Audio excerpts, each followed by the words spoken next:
இனிய நண்பர்களே, பணிவான வணக்கங்கள்.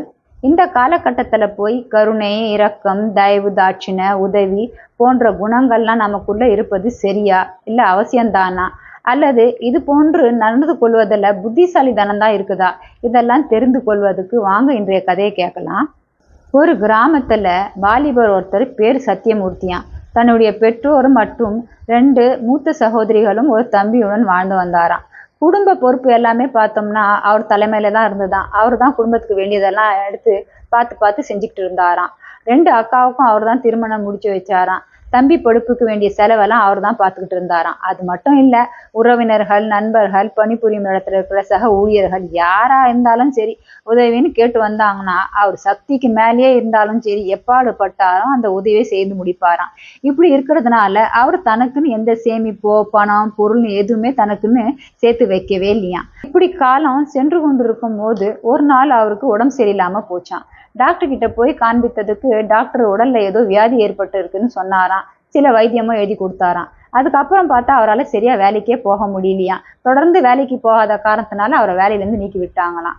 வேலை இல்லாத வீட்டிலே இருந்த காரணத்தினால அவரால் வீட்டுக்கு பணத்தை கொடுக்க முடியலையாம். உடல்ல பிரச்சனை ஏற்பட்டதுனால உடல் உதவியும் செய்ய முடியலையாம். இப்படியே எந்த வேலைக்கும் போகாம வீட்டிலே சில மாதங்கள் தான் உட்கார்ந்து இருந்தாராம். ஆனா அதுக்குள்ள உறவினர்கள், அதாவது பெற்றோர்கள், சகோதரிகள், தம்பி எல்லாருடைய போக்குமே மாறிக்கிட்டே போச்சான். முதல்ல மாதிரி அவருக்கு மரியாதை கிடைக்கலையாம். எல்லாருமே அவரை பாரமா பார்க்க ஆரம்பிச்சாங்களாம். அவரால் இதை ஜீர்ணிச்சிக்கவே முடியலையாம். அவர் நினைச்சாராம், மக்கள் இவ்வளோ சீக்கிரம் மாறி விடுவாங்களா அப்படின்னு நான் எதிர்பார்க்கவே இல்லையே அப்படின்னு மனசுக்குள்ள ரொம்ப கஷ்டப்பட்டாராம். அவருக்கு வாழ்க்கையே ரொம்ப வெறுப்பா இருந்ததுதான். என்னடா வாழ்க்கை இது, நம்ம யாரெல்லாம் ரொம்ப பெருசா எண்ணினோமோ நம்பினோமோ அவங்கெல்லாம் நம்மளை கை விட்டுட்டாங்களே அப்படின்னு நினைச்சிட்டு மனசுல ரொம்ப கஷ்டப்பட்டு இருந்தாராம். ஒரு நாள் கிராமத்துல ஒரு துறவி வந்தாராம். சரி, அவர்கிட்ட போய் நம்ம பிரச்சனையை சொல்லலாம், இதுக்கு எதனா தீர்வு கிடைக்குமா பார்க்கலாம் அப்படின்ட்டு துறவி கிட்ட போய் தன்னுடைய பிரச்சனையெல்லாம் எடுத்து சொன்னாராம். சொல்லிட்டு சொன்னாராம், இரக்கம், தயவு, தாட்சிணை, உதவி நமக்கு மீறி நம்ம சக்திக்கு மீறி மற்றவங்களுக்கு உதவி செய்தா இதுதான் நம்மளுடைய நிலைமையா, இப்படிதான் நமக்கு பலன் கிடைக்குமா அப்படின்னு துறவியை பார்த்து கேட்டாராம். அதுக்கு துறவி சொன்னாராம், முதல்ல நான் உனக்கு ஒரு கதையை சொல்றேன், அதை கேட்டுட்டு உனக்கு ஒரு தீர்வை சொல்றேன், கதையை கேளுன்னு கதையை ஆரம்பிச்சாராம். ஒரு கிராமத்துல வயல் பக்கத்துல ஒரு பெரிய மாமரம் இருந்துதான். அந்த மரத்துக்கு கீழே ஒரு பொந்துல ஒரு நாகப்பாம்பு வாழ்ந்து வந்ததாம். அந்த பக்கமா கிராமத்துல உள்ள மக்கள் யாராவது நடந்து போனாங்கன்னா அந்த பாம்பு அவங்கள கடிச்சிடுமா. அந்த பயத்து காரணமாலே யாருமே அந்த பக்கமே போக மாட்டாங்களாம், போகிறதுக்கே பயப்படுவாங்களாம். ஒரு நாள் ஒரு துறவி அந்த கிராமத்துக்கு வந்தாராம். அந்த மாமரம் பக்கத்துல வந்தாராம். அவருக்கு அங்க பாம்பு இருக்கிறது தெரியாதாம். அந்த மாமரத்துக்கு கீழே போய் உட்காந்து தியானம் செய்யலான்னு மரத்துக்கு கீழே போய் உட்காந்தாராம். அந்த பக்கமா வந்த சில பேர் துறவியை பார்த்து சொன்னாங்களாம், அந்த மரத்துக்கு கீழே ரொம்ப பயங்கரமான ஒரு நாகப்பாம்பு இருக்கு, அது யாரை பார்த்தாலும் கடிச்சு வச்சிரும், அதனால அங்கிருந்து சீக்கிரமா நகர்ந்து போயிடுங்க அப்படின்னு சொன்னாங்களாம். அந்த துறவி மக்கள் சொன்னதை எதுவுமே காதுல போட்டுக்கவே இல்லையா. அவர் பாட்டுன்னு ஆழ்ந்த தியானத்துல உட்கார்ந்து இருந்தாராம். கொஞ்ச நேரத்திலேயே அந்த பொந்துல இருந்து பாம்பு வெளியே வந்துதான். வெளியே வந்து யோசனை பண்ணிச்சான், யார் இந்த மனுஷன், எல்லாருமே நம்மள பார்த்தா நடுநடுங்கி பயந்து ஓடி போயிடுவாங்க, ஆனா இந்த மனுஷன் என்ன இந்த மரத்துக்கு கீழே உட்கார்ந்துட்டு இருக்காரு அமைதியா அப்படின்ட்டு கொஞ்ச நேரம் அந்த பாம்பு உன்னிப்பா அந்த துறவியை பார்த்துக்கிட்டே இருந்துதான்.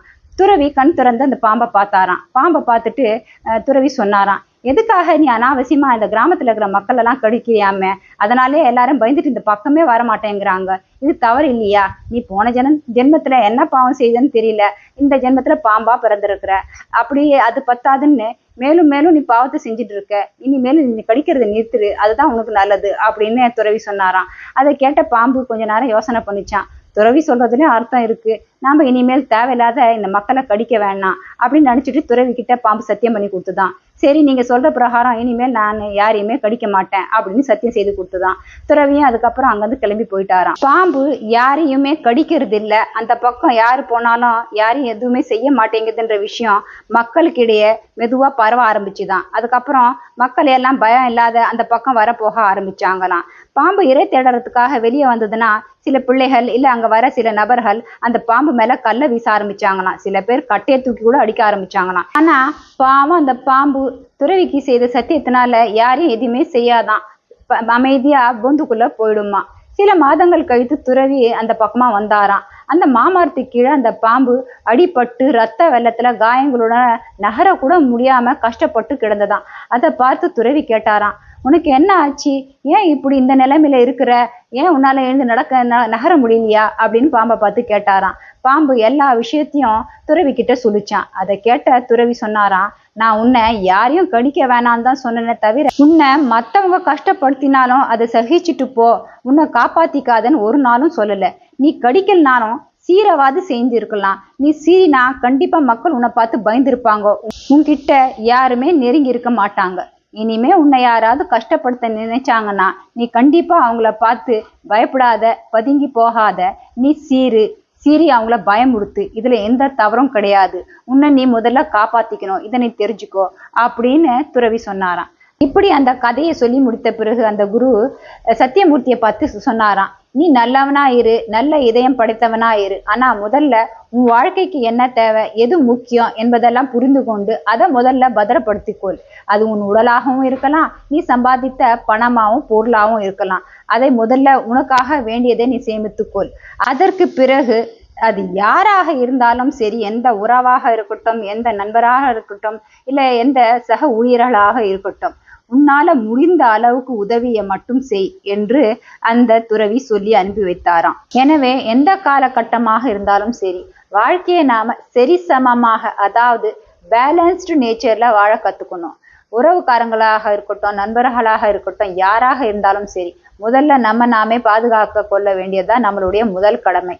நம்மளால முடிந்த உதவியை உடலாலும் சரி, பணத்தாலும் சரி, சந்தோஷமாக செய்ய வேண்டும்.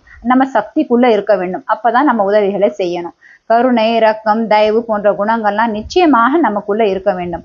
அப்பதான் நம்மள ஒரு பண்பும் ஒழுக்கமும் நிறைந்த ஒரு மனிதனாக அடையாளம் காண்பார்கள். இது போன்ற குணங்கள் நம்ம மனசுக்குள்ள இருந்ததுன்னா கண்டிப்பா அது நம்ம மனசுக்கு நிம்மதியும் உடலுக்கு ஆரோக்கியத்தையும் கொடுக்கும். ஆனா இது போன்ற குணங்கள் நமக்குள்ள இருக்குதுன்னு தெரிந்தாலே மற்றவர்கள் நம்மள அளவுக்கு மேல நம்மளை பயன்படுத்த நினைப்பாங்க. அதுக்கு மட்டும் நம்ம ஒரு நாளும் இடம் கொடுக்கவே கூடாது. மொத்தத்தில் யாராக இருந்தாலும் சரி, உதவின்னு நம்ம கிட்ட கேட்டு வந்தாங்கன்னா முதல்ல நல்லா யோசித்து நம்மளால முடிந்த உதவியை மட்டும்தான் செய்யணும். அதே சமயத்துல பார்த்தோம்னா தானம், தர்மம், புண்ணியம் போன்ற காரியங்களை தேடி போய் செய்ய வேண்டும். மீண்டும் இது போன்ற ஒரு நல்ல கதையுடன் உங்களை சந்திக்கிறேன். அது வரைக்கும் சந்தோஷமா இருங்க, மற்றவர்களையும் சந்தோஷமா வைத்துக் கொள்ளுங்கள். பிடித்திருந்தா லைக், ஷேர் அண்ட் சப்ஸ்கிரைப் பண்ணுங்க. உங்களுடைய கருத்துக்களையும் மறக்காம சொல்லுங்க. வாழ்க வளமுடன். நன்றி. ஓம் சாந்தி.